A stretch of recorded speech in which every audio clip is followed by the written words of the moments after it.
नमस्कार, मैं राकेश कुमार। SC/ST वर्ग यानी अनुसूचित जाति और अनुसूचित जनजाति में सब क्लासिफिकेशन के लिए सुप्रीम कोर्ट में बहस चल रही है। सुप्रीम कोर्ट के चीफ जस्टिस DY चंद्रचूड़ के नेतृत्व में 7 जजों की बेंच सुनवाई कर रही है। आपको हम बता दें कि सुप्रीम कोर्ट ने 5 नवंबर 2004 को फैसला सुनाया था कि देश के जो स्टेट हैं, राज्य, वो अनुसूचित जाति और जनजाति में वर्गीकरण नहीं करेंगे। हुआ ये कि सन 2000 में आंध्र प्रदेश, राजस्थान, हरियाणा और पंजाब ने अपने स्टेट में अनुसूचित जाति में वर्गीकरण कर दिया था।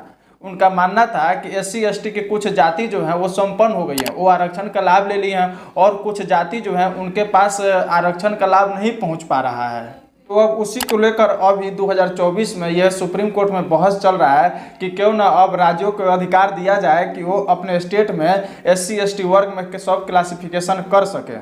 इसी बीच सुप्रीम कोर्ट के कुछ जजों ने कहा कि जो दलित IAS IPS बन गए हैं, उनके बच्चे जो हैं वो आरक्षण का लाभ लेना क्यों नहीं बंद कर देते, वे आरक्षण का लाभ नहीं ले रहे। ये वही जज हैं जो खुद नेपोटिज्म और कास्टिज्म को बढ़ावा दिए हैं। अब हम बोलेंगे तो पोल खुलेगा ना जी।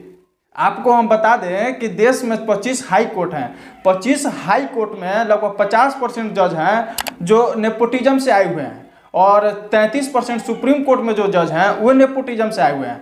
ये हाई कोर्ट में 50% और सुप्रीम कोर्ट में लगभग 33% जज जो हैं किसी न किसी पूर्व जज के भाई हैं, भतीजे हैं, बेटे हैं, साले हैं, ये सब हैं। अब आपने चीफ जस्टिस DY चंद्रचूड़ को ही देखिए ना, ये खुद पूर्व चीफ जस्टिस YB चंद्रचूड़ के बेटे हैं। अब ये लोग खुद मतलब नेपोटिज्म से आए हुए हैं और बोल रहे हैं कि IAS IPS जो दलित बन गए हैं उनके बच्चे आरक्षण नहीं ले रहे हैं। और ये तो नेपोटिज्म और एक कास्टिज्म देखिए। आपको हम बता दें कि 2023 में शिक्षा मंत्री सदन में बताया कि 2018 से लेकर 2023 तक 604 जजों की नियुक्ति हुई देश के हाई कोर्ट्स में। 604 में 458 जज जनरल कैटेगरी की नियुक्ति कर दी गई। अब आप देख रहे हैं ना कास्टिज्म, यानी कि 75% जज जो है वो सवर्ण कैटेगरी से हैं, और 604 में 18 जजों की नियुक्ति SC कैटेगरी से की गई, यानी कि 2%, जिनकी जनसंख्या देश में 15% है उनकी नियुक्ति मात्र 2% हुई, और जिनकी संख्या 15% है उनकी नियुक्ति 75% हुई जजों की। अब देखिए ST कैटेगरी के 9 जजों की नियुक्ति हुई, यानी कि मात्र 1%, जिनकी जनसंख्या देश में 7% है उनकी नियुक्ति मात्र 1% हुई। और एक और भौचक्का हो जाइएगा आप, जो OBC कैटेगरी के मात्र 72 जजों की नियुक्ति हुई 604 में, यानी मात्र 11% जजों की नियुक्ति हुई, यानी कि जिनकी संख्या देश में 60% है उनके जज मात्र 11% है। आप देख रहे हैं ना कि किस तरह से न्यायपालिका में नेपोटिज्म और कास्टिज्म का बढ़ावा दिया गया है। वे लोग SC और ST में सब क्लासिफिकेशन करना चाहते हैं जो खुद पूरा बड़े बड़े पोस्टों पे कब्जा जमाए हुए हैं। अभी वर्तमान में जो है 6 जज जो है सुप्रीम कोर्ट में, 31 में से 6 जज किसी न किसी रूप से नेपोटिज्म के थ्रू आए हुए हैं। आपको हम बता दें कि सुप्रीम कोर्ट में जजों की नियुक्ति कॉलेजियम सिस्टम से होती है। कॉलेजियम सिस्टम वो सिस्टम है जिसमें 4 जज मिलकर तय करते हैं कि कौन सुप्रीम कोर्ट का जज बनेगा। सुप्रीम कोर्ट के जज बनने के लिए ना कोई एग्जाम होता है, ना कोई इंटरव्यू होता है, कुछ भी नहीं होता है। अब बताइए 7 जजों की बेंच ये तय करेगी कि SC/ST में सब क्लासिफिकेशन होना चाहिए।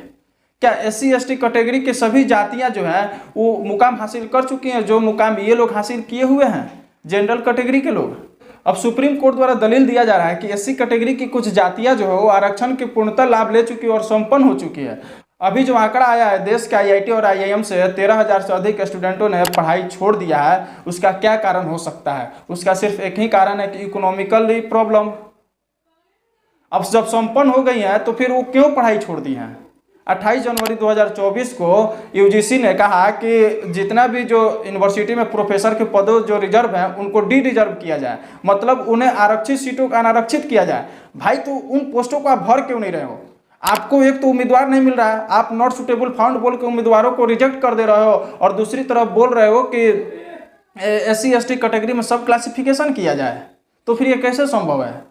देश के 45 सेंट्रल यूनिवर्सिटी में मात्र एक SC कैटेगरी से वाइस चांसलर है। बताइए ये कहाँ तक उचित दिख रहा है आपको? वहीं एक चौंकाने वाला आंकड़ा आया कि उत्तर प्रदेश के जो स्टेट यूनिवर्सिटी है उसमें 73% सवर्ण प्रोफेसरों की नियुक्ति की गई है और मात्र 3% ही SC कैटेगरी के प्रोफेसरों की नियुक्ति की गई है। मेरा मानना है कि SC/ST कैटेगरी में सब क्लासिफिकेशन नहीं होना चाहिए, क्योंकि आरक्षण जो दिया गया था उसका आधार इकोनॉमिकल नहीं है SC/ST का, उसका आधार अनटचेबिलिटी है। अब एक उदाहरण आप बिहार में ही ले लीजिए। बिहार में SC/ST के जो ऑफिशियल आंकड़ा है 50% जो SC/ST जो है वो गरीबी रेखा से नीचे गुजर बसर करता है, जबकि मेरा मानना है कि 80% SC/ST कैटेगरी गरीबी रेखा से नीचे गुजर बसर करता है। तो अब आप इसमें बिहार में क्या क्या क्लासिफिकेशन कीजिएगा जी? आप आरक्षण तो दे रहे हैं लेकिन SC/ST कैटेगरी को संसाधन मुहैया नहीं करा पा रहे हैं जिससे वो इकोनॉमिकल रूप से और एजुकेशन के रूप में अधिक मजबूत हो। गरीबी इतना ज़्यादा है SC/ST कैटेगरी के पास कि वो अधिकतर बच्चे जो सरकारी स्कूल में देश के किस कैटेगरी के बच्चे पढ़ते हुए SC/ST कैटेगरी के ही होते हैं। आप सरकारी स्कूल में पढ़ाई नहीं करा रहे हैं, पूरा हालात खस्ता है सरकारी स्कूलों का।